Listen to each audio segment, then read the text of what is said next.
Ada satu pesan dari seorang tabi'in yang nasihatnya sangat amat ditunggu oleh umat pada masanya. Ya, beliau wafat meninggal tahun 258 Hijriah dan dimakamkan di daerah Naisabur. Dunia bila mana kita kejar, maka dunia itu akan terus berlari kencang. Dan bila mana kita berhenti mengejar dunia, maka dunia akan kembali menggoda dan merayu kita. Al-hasanat diyaul wajhi wa nurul qalbi. Kebaikan itu akan menerangi kita punya wajah dan dapat menerangi kita punya hati. Kita akan bertemu dengan Allah Subhanahu wa taala. Tapi sebelum kita menghadap Allah, sebelum kita bertemu dengan Allah, bagaimana cara kita mendapatkan ridhonya Allah Subhanahu wa ta'ala.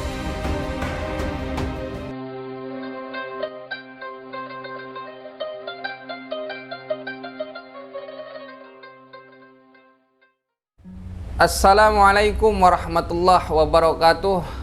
Alhamdulillah, wassalatu wassalamu ala rasulillah wa ala alihi wa sahbihi wa man walah, la haula wa la quwata illa billah. Amma ba'd.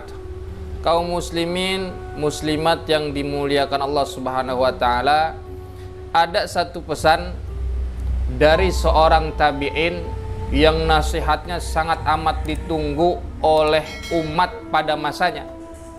Ya, beliau wafat meninggal tahun 258 Hijriah dan dimakamkan di daerah Naisabur. Beliau bernama Yahya bin Mu'ad Ar-Razi. Apa pesan yang disampaikan oleh Yahya bin Mu'ad Ar-Razi? Di dalam kitab Nasaihul Ibad yang dikarang oleh Ibnu Hajar Al-Asqalani, di situ terdapat dan dituliskan pesan dari Yahya bin Mu'ad Ar-Razi yang berbunyi, "Tuba, sungguh sangat beruntung." Siapa ia yang beruntung? Yaitu liman tarokat dunya qabla an tatrukah. Orang yang meninggalkan dunianya sebelum dunia meninggalkannya. Apa yang dimaksud daripada meninggalkan dunia? Yaitu menyalurkan, menyerahkan, mensedekahkan hartanya sebelum hartanya tersebut hilang dari dirinya. Dunia nggak bisa selalu lepas dengan yang namanya harta. Dunia selalu ada kaitan dengan yang namanya harta. Dunia bila mana kita kejar, maka dunia itu akan terus berlari kencang.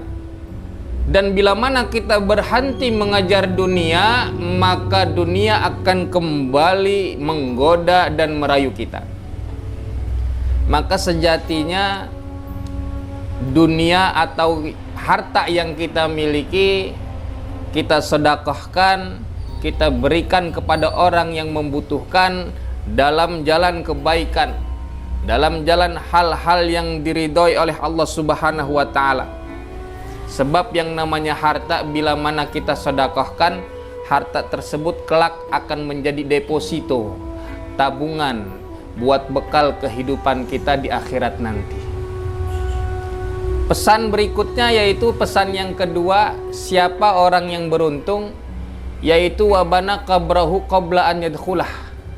Orang yang membangun kuburannya sebelum ia memasukinya.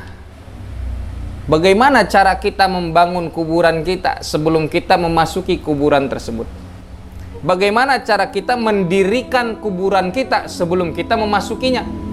Yaitu dengan cara berbuat, melakukan hal-hal yang mana perbuatan tersebut dapat membuat diri kita senang, dapat membuat diri kita gembira di dalam kubur nanti. Tak lain dan tak bukan adalah perbuatan kebaikan, amal kebaikan yang senantiasa harus kita perbuat, harus kita lakukan. Karena ada pesan dari perkataan dari Abdullah ibn Abbas radhiyallahu ta'ala anhu, al-hasanat diyaul wajhi wa nurul qalbi. Kebaikan itu akan menerangi kita punya wajah dan dapat menerangi kita punya hati. Kelak di dalam kubur, kebaikan-kebaikan yang senantiasa kita lakukan, kita perbuat di dalam dunia, itu dapat menerangi wajah kita, dapat menerangi hati kita. Bahkan di alam kubur akan menjadi penerang. Yang alam kubur tadi gelap gulita akan menjadi terang benderang lantaran perbuatan amal kebaikan yang kita selalu perbuat di dunia kita. Jadi tinggalkan keburukan sekecil apapun, karena kita nggak akan mengetahui keburukan yang mana, dosa yang mana, maksiat yang mana yang akan memasukkan kita ke dalam nerakanya Allah Subhanahu wa taala. Dan perbuatlah, perbanyaklah kebaikan, lakukan terus kebaikan sekecil apapun, karena kita nggak akan mengetahui kebaikan yang mana yang akan membawa kita masuk ke dalam surganya Allah Subhanahu wa ta'ala.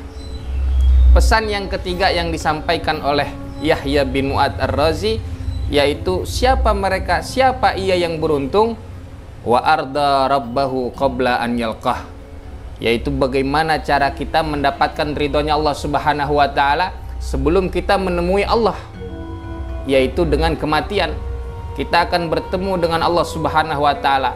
Tapi sebelum kita menghadap Allah, sebelum kita bertemu dengan Allah, bagaimana cara kita mendapatkan ridhonya Allah Subhanahu wa ta'ala, yaitu tak lain dan tak bukan bimtithali awamirillah wajtina binawahi, dengan senantiasa kita melaksanakan segala perintahnya Allah Subhanahu wa ta'ala dan menjauhi segala yang dilarang oleh Allah Subhanahu wa ta'ala. Dan ingat, ketika kita melakukan kebaikan, melaksanakan perintah-perintah Allah Subhanahu wa ta'ala, yang harus kita niatkan dalam hati kita lillahi ta'ala, yaitu untuk menggapai, mendapatkan ridhonya Allah Subhanahu wa ta'ala, bukan untuk mendapatkan ridhonya manusia, bukan untuk mendapatkan pandangan dari manusia.